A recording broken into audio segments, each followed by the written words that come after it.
자, 5-2 단원 보도록 합시다. 5-2 단원. 자, 5-2 교재 페이지 92페이지입니다. 92페이지 5-2 단원 의식주와 경제생활의 윤리. 자, 의식주. 먹고, 입고, 먹고, 사는 것. 의식주와 윤리 문제, 경제생활의 윤리 문제 살펴보도록 합시다. 먼저 의생활입니다. 의복을 윤리적인 의미, 개성을 나타내는 상대방의 예의를 표현하는 수단이 옷이죠. 그치? 그래서 장례식에 가는데 검정 옷을 입고 가야죠. 선생님처럼 하얀 옷을 입고 가면 그건 큰일 나는 거야. 그리고 그래서 개성을 표현하는 상대방의 예의를 표현하는 거라는 게 옷이죠. 자, 의복 문제 간의 윤리적 문제. 먼저 동물학대 문제죠. 모피나 가죽옷을 생산하기에 동물에게 과도한 고통을 유발하는 문제. 또 패스트 패션, people, 자라 이런 거 말하는 거잖아요. 그래서 패스트 패션 같은 경우에는 유행이 빨리빨리 지나기 때문에 옷에 재고품이 많이 남게 되면 결국 환경오염으로 이어질 수 있다는 거. 과소비와 환경오염을 유발할 수 있죠. 그리고 자, 이건 좀 중요한 것 같습니다. 옷과 관련된 문제, 옷과 관련된 문제인데 생활. 자, 요거와 관련돼서 유행 추구 현상입니다. 유행 추구 현상. 유행 추구 현상에서 누가 나오냐면 지멘이라는 사람이 있어요. 얘가 시험대 나올 수 있어요. 지멘이라는 사람. 오른쪽에 자료 1번에 있죠. 유행의 본질, 지멘이라는 사람. 자, 지멘은 유행은 모방이라는 점에서 사회에 대한 의존 욕구를 충족시킨다. 자, 지멘은 어떤 계층에 대한 모방이라는 거. 자, 모방적 얘기를 하죠. 모방. 그래서 모방을 통해서 어떤 계층의 동조화 현상을 말하는 겁니다. 동조화 현상. 자, 얘가 말하는 얘기를 한번 보도록 합시다. 지면 중요합니다. 의생활 관련해서 유행 추구 현상. 오른쪽에 자료 1번에 보면 유행은 모방이라는 점에서 사회에 대한 의존 욕구를 충족시킨다. 즉, 유행은 개인을 누구나 다 가는 길로 안내한다. 다른 한편 유행은 차별화 욕구를 만족시킨다. 자, 동시에 모방이면서 동시에 차별화 욕구. 자, 모방과 차별화 욕구. 이 두 가지가 나타난다는 거지. 그래서 차별화 욕구를 만족시킨다. 다시 말해 구분하고 변화하고 부각시키는 경향을 만족시킨다. 이는 유행의 내용이 변화되면서 현재의 유행은 언제나 내일의 유행과 다른 개별적 특징을 갖게 된다는 사실뿐 아니라 유행은 언제나 계층적으로 분화한다는 사실에도 입각한다. 마지막 문장 계층적으로도 분화된대. 그래서 밑에 지면은 유행은 동등한 위치에 있는 사람들과 결합을 의미한다. 동조화 현상이지. 자, 유행을 따름으로써 혼자만은 안도감을 얻으려는 심리와 유행에 따르지 않는 사람들과 구별되는 차별화 현상이지 구별되는 만족감을 얻으려는 심리가 복합적으로 얽혀있다. 자, 지면의 입장에서 유행은 같은 계층에 있다라는 혼자가 아니라는 모방과 그 다음에 다른 계층과 구별되는 차별화 현상 이 두 가지가 있다는 거지. 그래서 동조화 현상과 차별화 현상 이 두 가지가 동시에 나타나는 복합적으로 얽혀있다는 게 지면이 말하는 유행 추구이다. 차별화 현상, 동조화 현상이 복합적으로 있다는 거. 자, 다시 왼쪽에 넘어가서 옷과 관련해서 과도한 명품 소비 추구가 있잖아요. 그죠? 좀 이따가 이 사람 베블런이라는 사람에 대해서 살펴볼 거야. 그때 과도한 명품 추구 현상. 자, 옷에 대해서도 그때 자세히 살펴보고요. 의복 문제와 윤리적 문제 해결 방안, 의복 생활에서 과소비, 환경오염 문제 등을 윤리적으로 성찰해야 되고 과실을 위한 명품 선호 현상 등은 지양해 나가야겠죠. 지향이 아니라 지양해 나가야 되는 거지. 자, 의생활과 관련돼서 자, 지면이라는 사람 되게 제일 중요한 사람이야.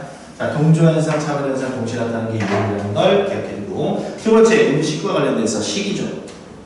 식생활이야.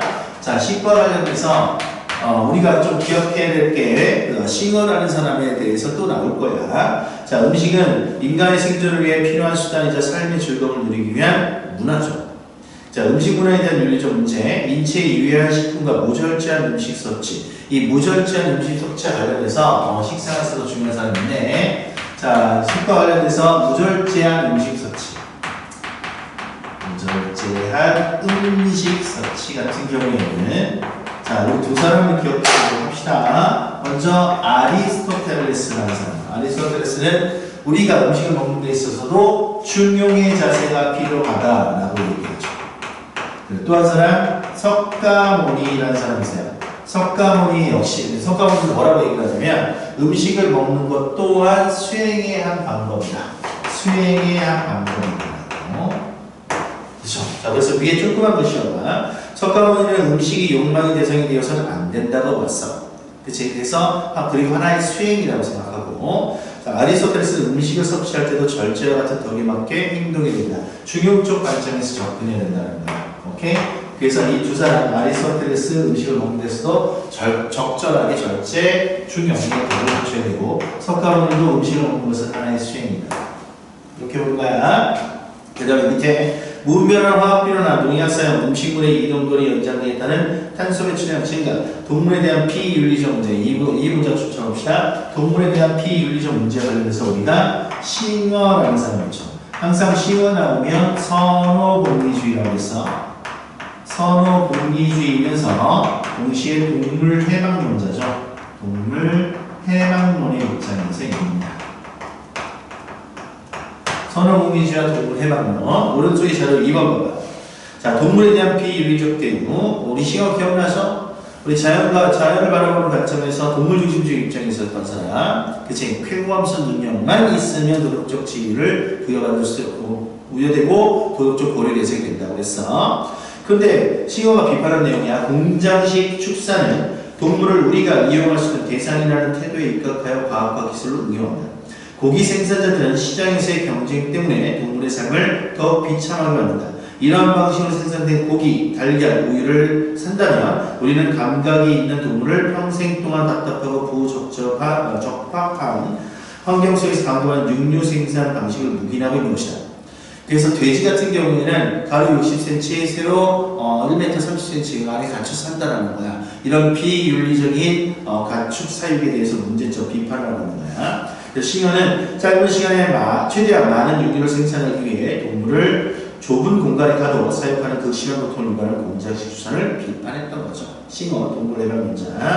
자, 다시 왼쪽에 넘어가서 소득격차에 따른 좋은 먹거리들에 의한 차근적 접근이 필요하고 이런 문제점이 있지. 그래서 안전한 먹을거리 인증 제도를 시행한다든가 음식 정의운동. 여기서 정의는 저스티스지. 그래서 한쪽에서 전 세계적 관점에서 한쪽에서는 굶고 있지만 한쪽에서는 비만 때문에 뚱뚱한 사람들이 있단 말이야.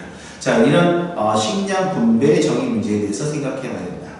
자, 또 슬로푸드 운동, 로컬푸드 운동 쪽에 자, 슬로푸드는 전통 음식, 그 지역의 음식을 천천히 먹으라는 얘기고, 그 다음에 로컬푸드 운동은 그 지역의 음식을 소비하라는 얘기가 되는 겁니다. 로컬푸드에 대해서 간단하게 알고 있으면 돼요. 자, 식생활 관련해서 끝.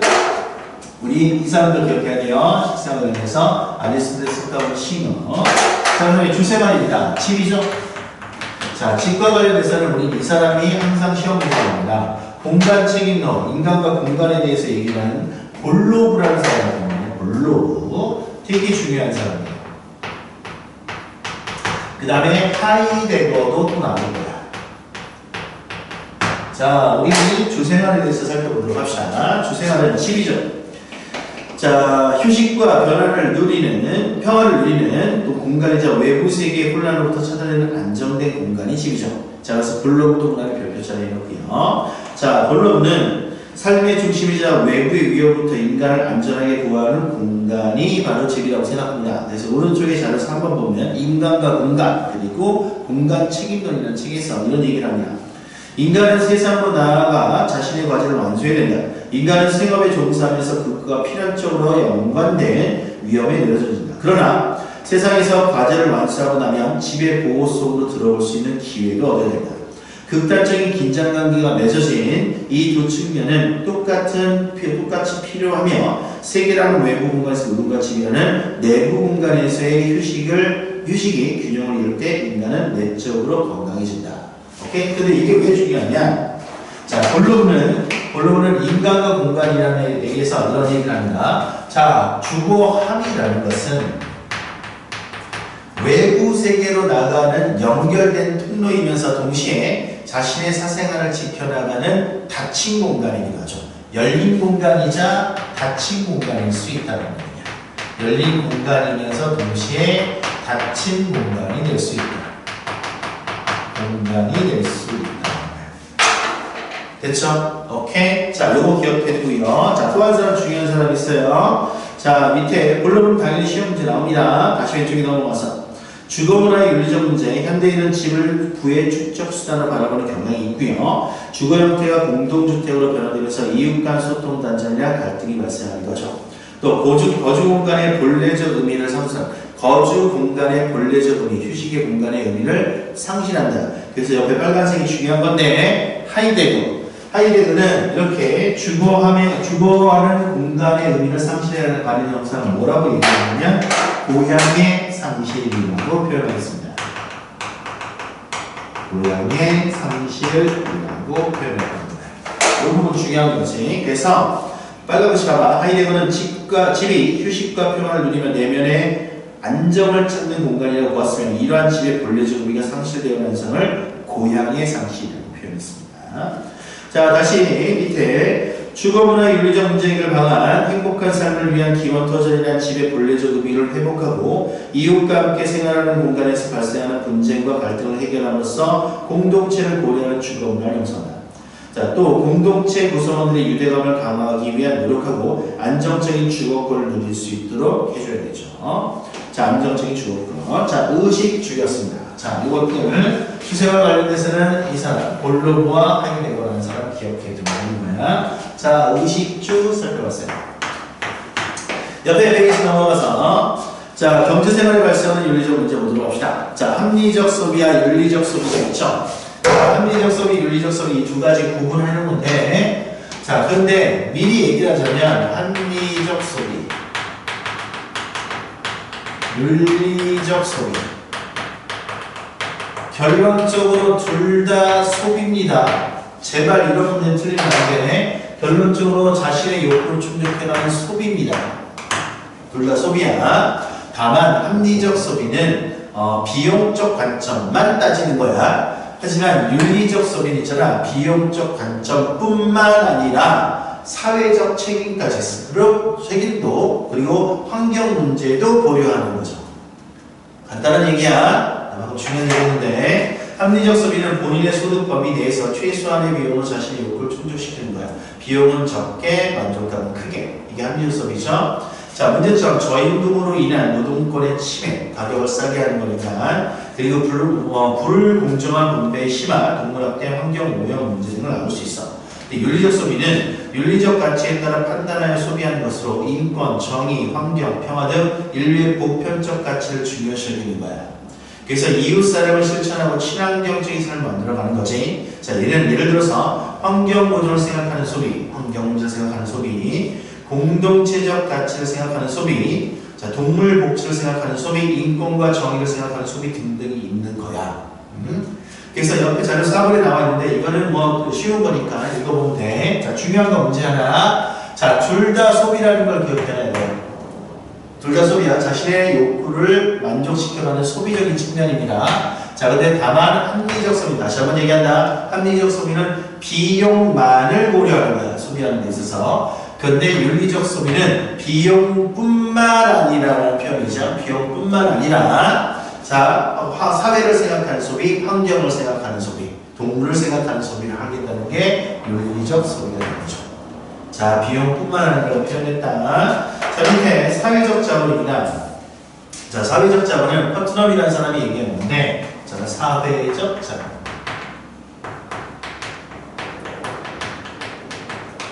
자, 퍼트넘이라는 사람이 얘기한 거야.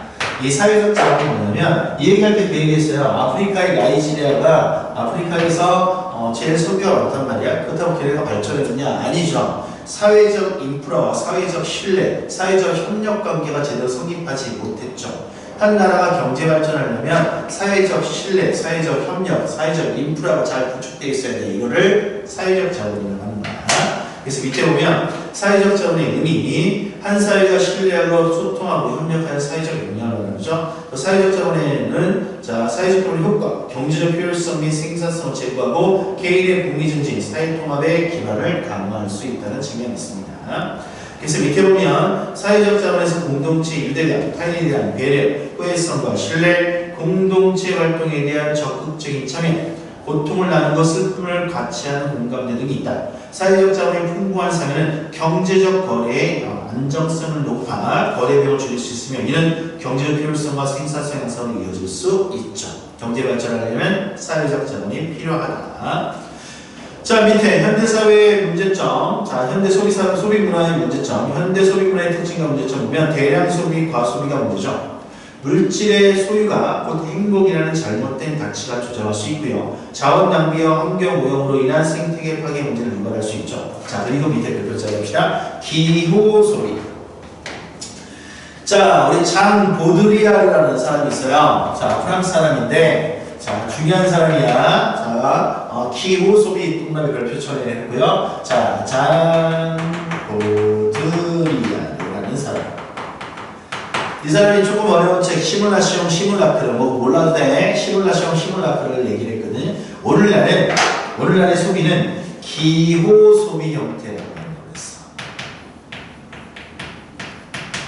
자, 간단하게 설명하자면 이거 얘기할 때 이렇게 얘기해서 장 보드리아르가 우리가 우리 예를 들어서 내가 그 얘기를 해줬어. 스타벅스와 이디야 커피. 스타벅스, 이디야 커피. 자, 우리 스타벅스에서는 어떤 사람들이 있어? 자, 우리 상상을 해보자. 자, 우리 젊은 청년이 에어팟 끼고 아이폰 들고 그 애플 노트북을 사용하면서 딱 앉아 있어. 그리고 커피를 마시고 있지. 자, 그 사람에게 있어서 커피는 단순히 커피를 소비하는 게 아니라 스타벅스의 문화를 소비하는 거야. 그리고 나를 표현하는 거야. 이걸 기호 소비라고 하는 거야. 오케이? 근데 이디야 커피를 가만히 보면 거기서 보면 아줌마들 아저씨들이 앉아서 서로 이야기를 나누고 있는데 거기서는 커피를 소비하는 거죠. 커피를 소비하는 거야. 그래서 단순한 사용 가치적인 측면보다도 자신을 표현하는 기호 가치가 나타난다는 거야. 되게 중요한 표현. 그래서 어떤 제품에 대한 사용 가치가 아니라 기호 가치의 의미가 더 커진다는 거예요. 차를 생각해보자. 자, 소형차를 타고 있는 사람과 경차를 타고 있는 사람과 람보르기니를 타고 있는 사람의 그 사람, 자동차의 본질적인 것은 이동수단이란 말이야. 근데 람보르기니를 타는 사람이 과연 이동수단으로서 사용가치 때문에 탈까? 아니지. 자신을 표현하기 위해서 타는 거지. 이게 기호소비라는 거야. 그래서 기호소비, 그 물건이 공동체 구성원들에게 주는 의미, 즉 기호에 따라 소비하는 것으로 사회적 욕구나 자신의 욕구를 충족하는 소비가 되는 거죠. 그래서 개성 있는 소비를 가능하게 하지만 과시 소비로 변질되어 위화감을 줄 수 있는 거야. 그래서 오른쪽에 잘 5번 봐봐. 자, 현대사회에서 소비의 사회적 논리는 재화나 서비스의 사용가치라는 표현, 개인의 취득의 논리가 아니며 욕구 충족의 논리도 아니다. 사람들은 결국 그 사물을 그 사용가치에 의해 소비하지 않는다. 이상적인 준거로서 받아들여진 자기 집단에 대한 소속을 나타내기 위해서든 아니면 더 높은 지위의 집단을 준거로 삼아 자신의 집단과 구분하기 위해서든 간에 사람들은 자신을 타인과 구별되는 기호로서 가장 넓은 의미로서 사물을 항상 조작한다. 자, 이 표현 이해됐지? 장 보드리아르 기호 소비. 우리는 오늘날의 사회에서는 어떤 사용가치적인 측면에서 소비가 이루어지는 것이 아니라 자신을 표현하는 기호가치적인 측면에서 소비가 이루어집니다. 오케이? 맞는 얘기죠? 자, 다시 왼쪽에 넘어가서 자, 두 번째 또 중요한 겁니다. 과시소비가 있습니다. 우리 과시소비. 자, 우리 과시소비에서 또 중요한 사람이 있죠. 이 사람 반드시 시험 잘 할 거야. 베블런이라는 사람이 있습니다. 자, 베블런의 유한계급론이라는 책이 있어요. 되게 중요합니다. 유한계급론이라는 책. 이 유한계급론이라는 책을 반드시 알아둬야 되는데, 자, 과시소비에서 과시소비는 자신의 사회적 기회를 과시하기 위한 소비죠. 오른쪽에 자료 6번 봐. 자, 베블런의 유한계급론 그 내용이 나와 있단 말이야. 여기서 유한계급이 의미하는 것은 한계가 있다라는 뜻이 아니야. 여기서는 유한계급, 어느 정도 돈이 있는 마르크스 방식으로 얘기하면 부르주아 계급이에요. 마르크스 방식으로 얘기하면 자, 돈이 어느 정도 있는 사람들은 자신을 다른 사람과 구별시키기 위해서 자신의 소비를 드러내는데 그 소비가 과시적인 소비, 나를 표현하기 위한 소비는 맞아. 근데 과시적인 소비인데 반드시 낭비라는 요소가 들어간다는 거야. 그래서 밑에 보면 고도로 산업화된 사회에서 재력을 과시하면서 동시에 명성을 획득하고 유지하는 남편은 여가활동과 과시적으로 재화를 소비하는 것이다. 사회를 구성하는 어떠한 계급도 심지어 절대 빈곤에 시달리는 빈민조차도 모든 관습적인 과시적 소비에 유혹을 떨치지 못한다. 자, 여기서 중요한 포인트 하나. 자, 유한계급론이라고 했지. 그럼 반대말이 뭐겠어? 무한계급이죠. 무한계급론, 계급이란 말이야. 자, 마르크스가 방식으로 표현하면 뭐다? 프롤레타리아 계급이야. 자, 프롤레타리아 계급, 노동자 계급을 말하는 거잖아. 프롤레타리아 계급. 이렇게 표현되는데, 자, 이 과시 소비는 있잖아. 유한 계급, 즉 부르주아 계급이 자신의 신분을 나타내기 위한 거야. 그런데 이런 욕구는 무한 계급 또한 있는 거야. 자신의 생존이 왔다 갔다 하지 않는 이상은 자신을 표현하고자 하는 과시 소비의 욕구는 인간의 기본적인 욕구라는 거야. 이게 중요한 내용이야. 그래서 심지어 절대 빈곤에 시달리는 빈민조차도 모든 관습적인 과시적 소비의 유혹을 떨쳐버리지 못한다 라고 얘기했어. 자, 이런 과정에서 과시적 소비를 줄이는 사람들은 값싼 동기에 휘달리는 인색한 노랑이라는 오명을 쓰다. 그에 비해 소비를 부추기는 자극에 즉각 반응하는 사람은 정상적인 사람으로 인정된다. 베브론의 유한계급. 되게 중요한 내용이야. 자, 다시 이쪽에 넘어가서 자, 동조소비, 모방소비 등등이 있죠. 동조소비 현상, 모방소비 현상. 자, 경제학적으로 얘기하면 자, 모방소비를 밴드웨건 효과라고 합니다. 연예인이 어떤 것을 했어. 그러면 그걸 따라하는 거죠. 그 다음에 요거에 대비되는 게 속물 효과라고 있어요. 스놉 효과라고 하는데, 속물 효과, 스놉 효과. 다른 사람이 하는 건 내가 하지 않겠다는 거죠. 이걸 다른 말로 스놉 효과 이렇게 얘기합니다. 이런 것들도 있다는 걸 참고 삼아 알고 있으면 되고요.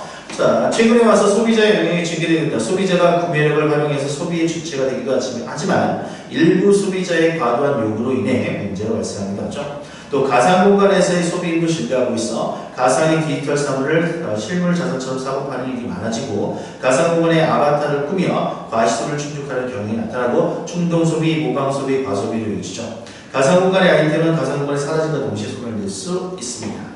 참고사항 알고 있고요. 건전한 경제생활을 위해서 생산자는 이윤추구와 함께 사회적 책임을 실천하고요. 소비자는 절제된 소비생활 및 윤리적 소비를 실천하고 생산자, 소비자의 노력을 통해 사회적 자본을 형성해 나가야 됩니다. 자, 의식주와 경제생활과 관련된 5-2단 문제. 의생활에서는 지멘이라는 사람들을 기억하고요. 식생활에서는 아리스토텔레스, 석가모니, 시니어 잘 기억하고요. 주생활에서는 볼로보, 자, 그 다음에 하이데거, 특히 하이데거 고양이 상식력 개념, 또 합리적 소비와 윤리적 소비, 그리고 사회적 자본의 개념에 대해서 알고 있고, 자, 그 다음에 장 보드리아르의 기호 소비, 사용 가치보다는 기호 가치 자식을 드러내는 거, 그리고 베브론의 유한계급, 과시 소비.